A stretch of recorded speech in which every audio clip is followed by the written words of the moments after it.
Hello दोस्तों, this is Rakesh Pujara, compounding wealth advisors founding partner. लेके आया हूँ आपके लिए market outlook for this week. Market ये वीक थोड़ा बेहतर ही रहा। थोड़ा थर्सडे को अगर आप निकाल दे तो मार्केट पूरा वीक ठीक ही रहा। थर्सडे में वापस थोड़ा सेलिंग आया था एफआई का, और 300 350 पॉइंट निफ्टी गया था। लेकिन थोड़ा फ्राइडे को रिकवरी भी हुआ। तो मोटा मोटी ये मार्केट प्लस बन रहे। तो क्या क्या हुआ ये मार्केट में, डिफरेंट डिफरेंट सेक्टर में क्या हुआ, निफ्टी बैंक निफ्टी, वो देखने के लिए हम थोड़ा चार्ट देख लेंगे। और आज हम वीकली चार्ट देखेंगे। पिछले हफ्ते हम लोगों ने डेली चार्ट दिखे। ये हफ्ते हम वीकली चार्ट देखेंगे। देखते हैं निफ्टी में क्या हुआ। निफ्टी में बेसिकली निफ्टी 1% ऊपर बंद हुआ। और ये कुछ नहीं तो ये पुल बैक रैली है। ये जो फॉल हुआ है वो रैली पुल बैक रैली हो रहा है।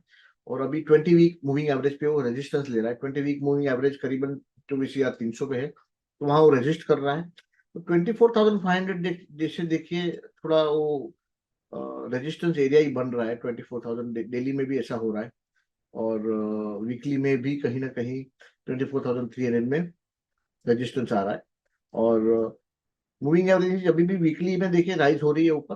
तो वैसे तो कोई दिक्कत नहीं है, लेकिन यहाँ जो फॉल हुआ है वो डिसिसिवली इसके ऊपर जाके बंद हो, ये मूविंग एवरेज भी राइज होने चालू हो जाए ऊपर की तरफ, तब जाके मानेंगे कि ये जो बुल रन था वो रिज्यूम हुआ है।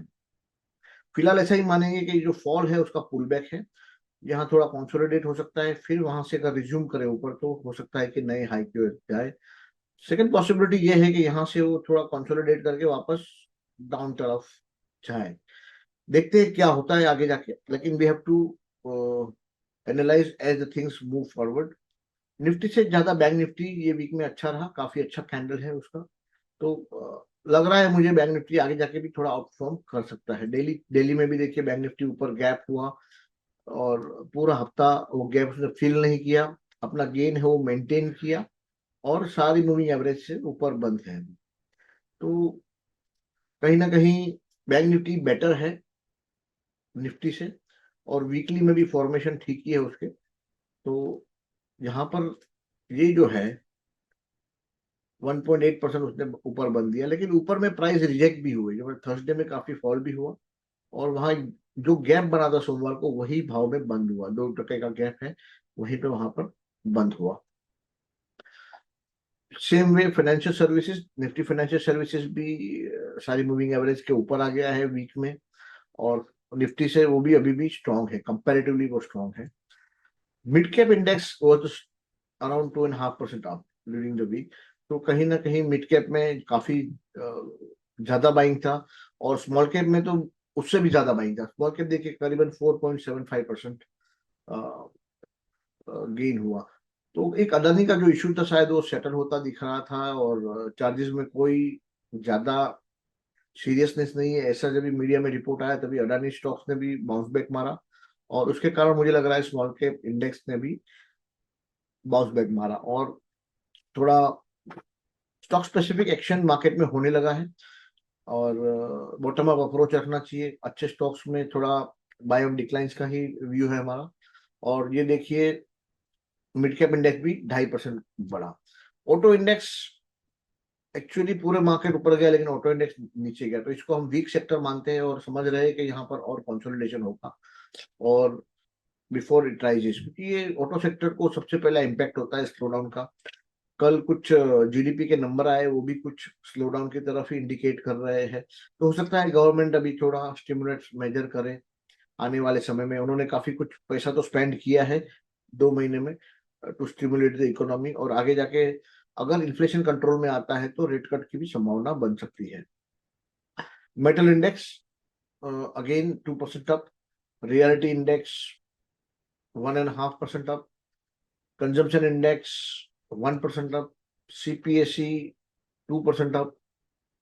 एंड इंफ्रास्ट्रक्चर भी करीबन 2%। मतलब आप देखें तो राउंड पूरा मार्केट में थोड़ा बाइंग का ही माहौल बना रहा। पर्टिकुलरली महाराष्ट्र के इलेक्शन के बाद ऐसा लगा कि गवर्नमेंट अभी थोड़ा डिसिसिव मोड में जाएंगे, और काफी अच्छा मतलब रिजोल्यूशन जो उनका है डिसीजन लेने का वो और भी बढ़ता हुआ दिखेगा। और उसके कारण गवर्नमेंट स्पेंडिंग इंफ्रास्ट्रक्चर में भी बढ़ सकती है। उसका इम्पैक्ट पब्लिक सेक्टर एंटरप्राइज पे हुआ और इंफ्रास्ट्रक्चर पे भी हुआ। कंजम्पशन देखिए ना भाई, गवर्नमेंट का अगर रिवाइवल का कुछ बनेगा प्लान तो कंजम्पशन को भी, प्लस अपना ये गया है, फेस्टिवल सीजन गया, दिवाली गया, और जो बारिश का इफेक्ट था वो भी नहीं है अभी, और बारिश का अ, जो क्रॉप आएगा वो क्रॉप भी आने लगा है मार्केट में, तो उसका भी पॉजिटिव इम्पैक्ट हो सकता है। एमएनसी इंडेक्स देखिए तो 2.88% अप, पीएसयू बैंक 5% अप। तो पीएसयू बैंक, मैंने पिछले वीडियो में बोला था, हमें लग रहा है कि उसका करेक्शन अभी थोड़ा खत्म हो गया, और यहाँ से मुझे लग रहा है कि वो ऊपर की ओर जा सकता है। पीएसयू बैंक में मैं थोड़ा पॉजिटिव हूँ compare to other sectors. Oil and gas में भी देखिए 4% की बढ़त देखी गई। मीडिया इंडेक्स देखो कुछ नहीं कर रहा है, मीडिया से तो दूर ही रहना है, उसको देखना भी नहीं है। और आईटी इंडेक्स कहीं थोड़ा प्रॉफिट बुकिंग देखा गया, ऑल टाइम हाई मार के थोड़ा नीचे आया है। तो ये फॉर्मेशन बहुत अच्छा है, लेकिन फॉर्मेशन के हिसाब से जो बढ़ना चाहिए ना वो बढ़ नहीं रहा है, तो समझ में नहीं आ रहा है कि क्यों इतना कंसोलिडेट कर रहा है। लेकिन ओवरऑल आईटी सेक्टर बुरा नहीं है, अच्छा ही है। और एफएमसीजी इंडेक्स थोड़ा बाउंस बैक देखा गया सिलेक्टिव स्टॉक्स में, उसके कारण एफएमसीजी इंडेक्स भी ऊपर बाउंस बैक की तरफ है। निफ्टी फार्मा थोड़ा पॉजिटिव ही था, और निफ्टी फार्मा का मुझे लग रहा है कि ये जो थोड़ा बहुत करेक्शन था वो थोड़ा अभी खत्म होते हुए वो ऊपर तरफ जाएगा। तो आईटी अच्छा है, फार्मा अच्छा है, पीएसयू बैंक मुझे लग रहा है ठीक है। विक्स देखिए, विक्स कहीं ना सेटल हो गया है, 14 14.5 में सेटल हो गया है। तो जब भी विक्स सेटल होता है तो ऐसा माना जाता है कि मार्केट का जो डाउनवर्ड प्रेशर है वो थोड़ा कम हो गया है। गोल्ड में देखिए प्रॉफिट बुकिंग देखा गया करीबन 2.5%। तो गोल्ड से अभी फिलहाल थोड़ा प्रॉफिट बुकिंग मोड में ही है, तो गोल्ड में थोड़ा इंतजार करेंगे और ऐड करने के पहले थोड़ा उसको कंसोलिडेट, या तो प्रॉफिट बुकिंग कंटिन्यू रह सकता है। सिल्वर में भी देखिए प्रॉफिट बुकिंग आया, सिल्वर कहीं ना कहीं यहाँ पर अगर ये जोन जो है उसका बाइंग जोन है, और ये जोन उसका सेलिंग जोन है, तो ये कहीं ना कहीं रेंज में है काफी टाइम से। देखिए मई महीने से लेके वो रेंज में है, नीचे आता है तो वहां से ऊपर जाता है, फिर वापस नीचे आता है। तो ये जो है कहीं ना कहीं उसका सेलिंग रेंज बन रहा है, और ये जो रेंज है वो कहीं ना कहीं बाइंग रेंज बन रहा है। तो ये बाई ऑन डिक्लाइन यहाँ पर आप अटेम्प्ट कर सकते हैं बाई करने का, अगर सिल्वर यहाँ पर आता है तो, और यहाँ पर आएगा तो प्रॉफिट बुक करने का, अटेम्प्ट करने का। ये हमारा ये रहेगा। और जो सबसे मुझे बड़ी चिंता थी डॉलर इंडेक्स की, वो काफी देखिए कूल डाउन हुआ है, ये वीक में 1.5% कूल डाउन हुआ है। दैट एक्सप्लेन्स निफ्टी का जो तेजी हुआ ये वीक में, वो उसके कारण भी हुआ है, क्योंकि डॉलर इंडेक्स की जो चिंताएं थी कि 107 108 तक पहुंच गया था, वो भी कहीं ना कहीं देखिए इसका हाई कितना है, 108.07, अभी कूल डाउन होकर अभी क्लोज हुआ है 105.70। तो ये कूल डाउन का इम्पैक्ट आया। जब भी डॉलर इंडेक्स कूल डाउन होता है तो इमर्जिंग मार्केट में बाइंग आता है, and India being a part of emerging market, वहां थोड़ा बाइंग आया। तो मुझे लग रहा है कि डॉलर इंडेक्स अगर ये कूल डाउन होता है और इसके नीचे या 104-105 में सेटल होता है तो मार्केट वापस रिकवरी पाथ पे चला जाएगा। Dow Jones industrial average again all time high मारा, एसएनपी ने भी ऑल टाइम हाई मारा, और नास्डैक भी ऑल टाइम हाई के। तो foreign market particularly US market में कोई भी दिक्कत नहीं है, ऑल टाइम हाई के करीब है।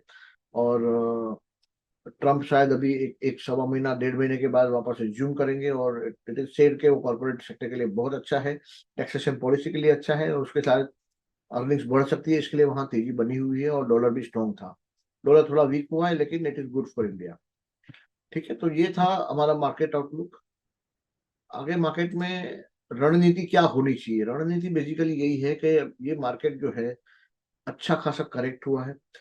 इतना करेक्शन के बाद काफी कंसोलिडेशन होता है, थोड़ा पुल बैक होता है, फिर जाके कुछ जो नए सेक्टर या नए स्टॉक इमर्ज होते हैं।